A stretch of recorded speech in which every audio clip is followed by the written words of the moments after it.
Ladies and gentlemen, our next speaker, Andriy, the colonel and the informational center of the Ukrainian Security and Defense Council spokesman, is here. And just a second, I want to remind you that at 5:30 today here, we expect the Vice Prime Minister of Ukraine, Volodymyr Groysman, with the briefing. Шановні пані і панове, пан Андрій Лисенко, речник інформаційно-аналітичного центру РНБО вже тут. Нагадую, що після пана Лисенка о 5:30 ми очікуємо віце-прем'єр-міністра України Володимира Гройсмана.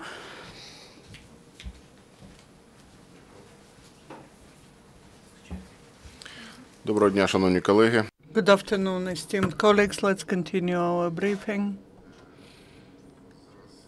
Now, the information about air crash with Boeing 777 in Britain today. The experts in the presence of the representatives of the US, Netherlands, Germany, Ukraine, and Malaysia started reading information from flight recorders which are known as black boxes of Boeing 777 that crashed on the 17th of July this year in Donetsk region. During this meeting, the members of the technical group on technical investigation discussed the issue of evacuating the debris of the aircraft from the location of the crash to Kiev. One of the priority tasks is the necessity to allocate two buildings for investigation to ensure to have the group 10 persons to provide the special uniforms, the means of protection to the group of 10 people who will be working there as to the actions in the zone of conflict. The offense of the ATO forces continues in the north of Lugansk region. And the result of active warfare, the control is now established over Verkhnekamensk of Donetsk region. Also, our troops have entered Lysychansk and they occupied the northern part of Lysychansk. The terrorists which are still there are blocked, and they are surrounded and they have no ways to withdraw. Now there are inspections of the former places of staying of the militants going on, and also the measures are taken to identify the subversive groups of terrorists, and also the unblocking of Donetsk and Lugansk continues. In Mariupol, 2 participants of the assault to the local administration are seized, are detained. The suspects had the small arms which was stolen from law enforcement officers,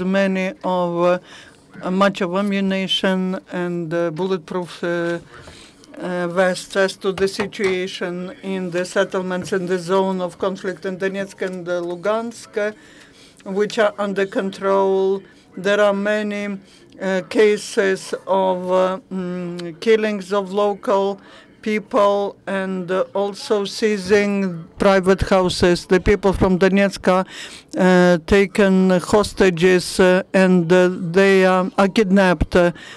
The head of the parliament of the so-called Donetsk Republic was elected the member of Communist Party of Ukraine. In Horlivska, the road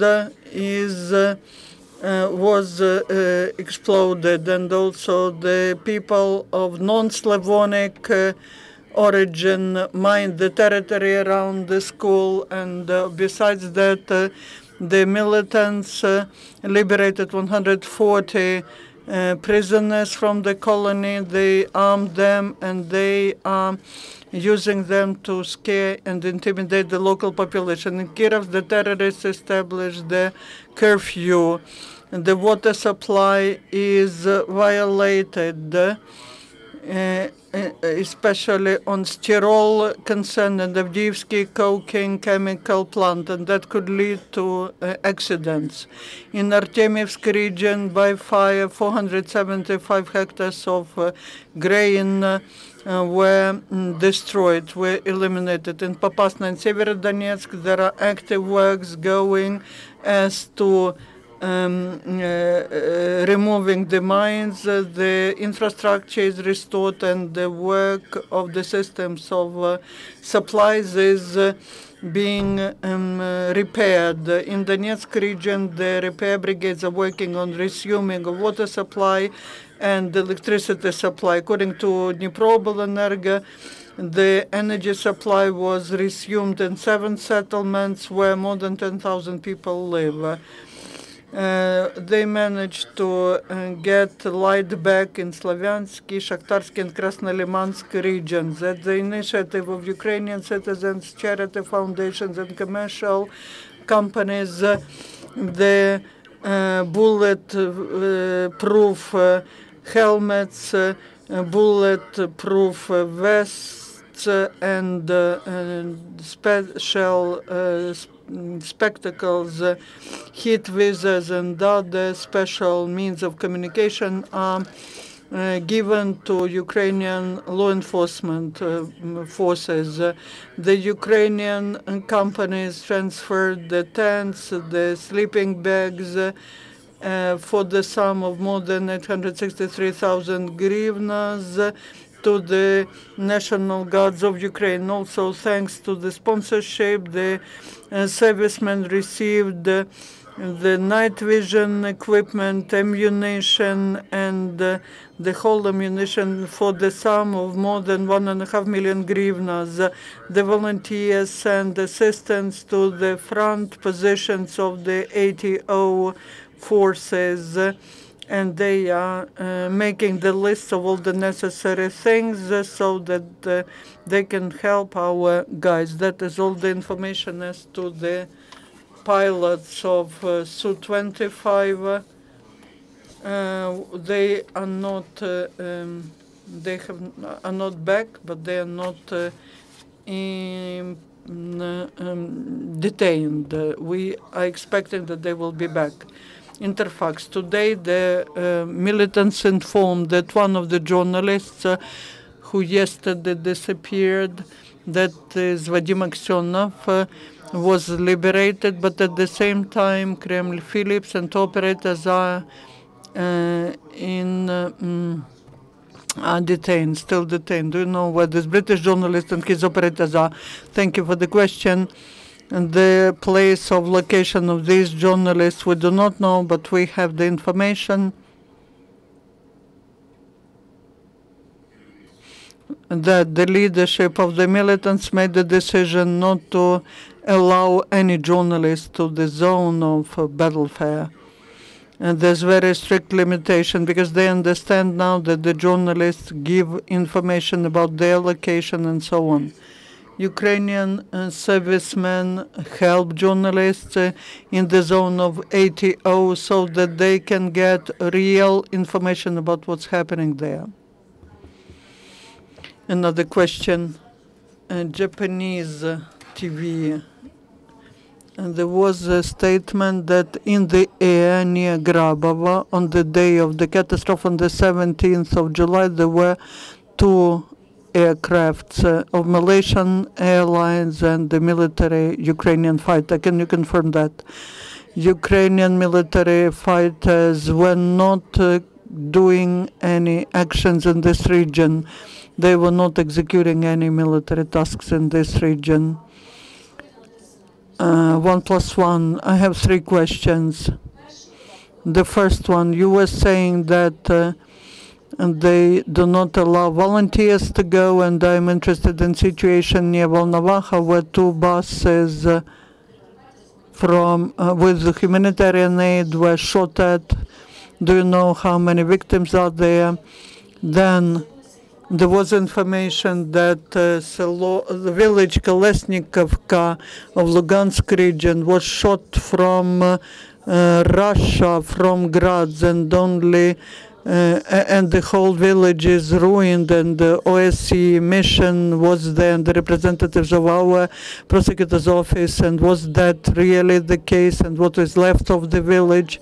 And also near Brysichansk, where there's this commander of brigade that got into trap, Alexander Radzievsky, who perished. There was information from local citizens that about 300 people went there and only 48 came out. What are the figures? How big victims were there in this trap? About Volnovakha and shooting at volunteers, we have not received this information. We will check it. As to Lesnikovka and shooting from Grads, we will get this information in the morning. As to Lysychansk on the trap and on the killing of the officer, we do not know the details of this operation. We do not know how many people went there, how many came back. We do not disseminate information about numbers of people who participate in warfare. 112 Ukraine. There's information also that 79th Airborne Brigade is basically destroyed by the separatists. Do you have information about that? 79th Brigade? No, we don't have that information. If it were the fact, then everyone would go there. Bloomberg. Mr. Baradai, who you know, in interview to our agency said that the number of victims in this zone of battlefield is approximately 10,000. Is that an adequate figure? And what information do you have? How many perished in the zone of Donbass, of our soldiers, civilian people? Maybe that's information about the losses among separatists. I would be grateful. Now we have the data only for the last 24 hours as to servicemen, but the numbers of people, peaceful people and terrorists who perished, we do not know, and the figures that are quoted, most probably they have no grounds, because just to say 10,000, that's non-professional. Because to calculate people who suffered, who are victims, do they have the service that is doing it? No, they don't have that. So all these figures are from the air. In the first row from foreign journalists. But David Herzenhorn from the New York Times, just to follow up, do you have figures on the total number of casualties on the Ukrainian side since the beginning of the anti-terrorist operation? How many dead, how many wounded, and I don't know if you divide them among the regular military and the National Guard units. Do you have a summary at this point?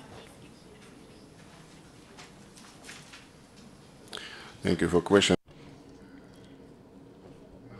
Unfortunately, I promised to give these figures, but we are updating this information. I promise I will give you these figures tomorrow at the next meeting, at the next briefing, because the situation changes.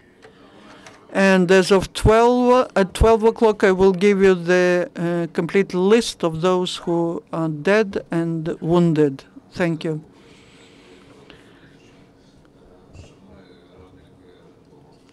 And could you please say what is the situation in the part of the border which was controlled by Ukrainian armed forces?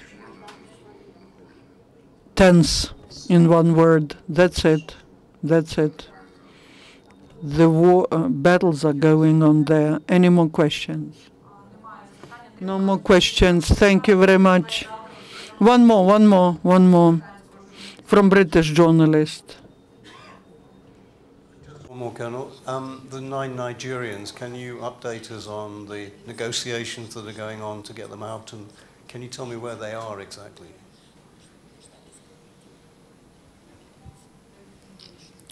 Thank you. Дякую за запитання. I can tell you one thing. I talked to those people who are negotiating. I can tell you that soon they will be liberated. The question has been resolved. This issue has been resolved almost. Thank you. Thank you. Коли? Коли за 20... Трошки більше конкретики. That's not astronomic time. As soon as they are back, we will announce that. But this issue has been positively resolved. One more question. My name is Takemoto from Kyoto News, Japan. Yesterday there was a report on the pro-Russian group commander. He admitted the possession of missile.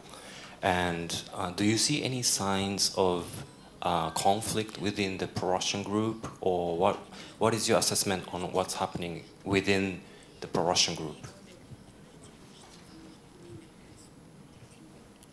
Thank you for the question. We do have information about the conflicts between the leaders of these bands and gangs. These conflicts are based, first of all,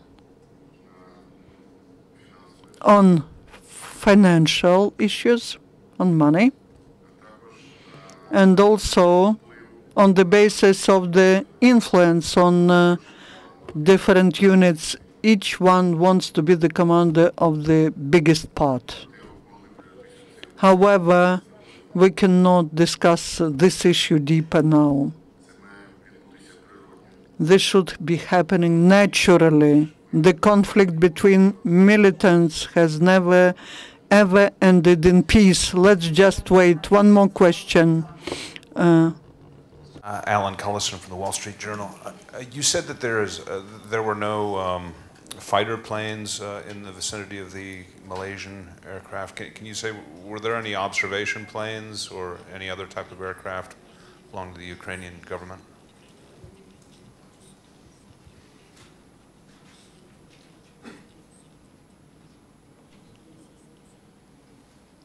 Thank you for the question. I need to repeat that in the zone where there was the aircraft Boeing 777 of Malaysian Airlines, the aviation of the armed forces of Ukraine was not exercising any military tasks, but were there any observation aircrafts, so monitoring aircrafts? We don't have that information. The aviation was busy in other parts. I will show. Look at the map. The crash was here. The aviation, as a rule, was supporting the forces here in Lysychan, Severodonetsk. They were liberating Severodonetsk before that. There were these regions where there were militants, and after the militants were kicked out of there, into the city, the ground forces moved. And in this region, the Ukrainian aviation did not work. There's no sense for Ukrainian aviation to be there. The main objective of the military aviation is to kick off the main forces which are near the settlements, which block entrances into the municipalities. So Ukrainian aviation was not operating there. Thank you. Mr. Lysenko will be here at 12 o'clock with the latest information. Thank you.